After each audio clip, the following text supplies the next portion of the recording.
তুমি দোয়া করো।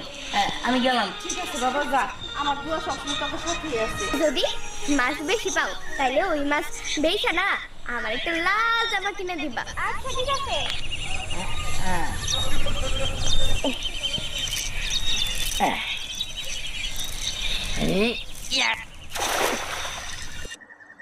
এইবার মনে হয় তাহলে বড় মাছ আসতেছে।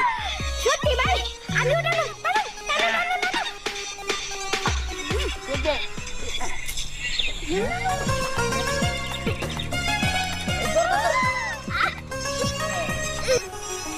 আরে দিলাম বাবা ধরা, এত বড় মাছ কই থেকে মাইরে নিয়ে এলি? ওই যে নদীর থেকে মারে নিয়ে এলাম। আধা কেজি ধরে মাছটা আমার কাছে বেচা দে। আধা কেজি? হ্যাঁ আচ্ছা মাছ নেই, আধা কেজি কে যদি 5 কেজি লোকাও তবে শুনলাম। 10টা মাছ ধরে আনলো তো আমি মনটারে বুঝাইতাম যে না হান্নানের পোলাও দোষে আর আমার পোলাও দোষে।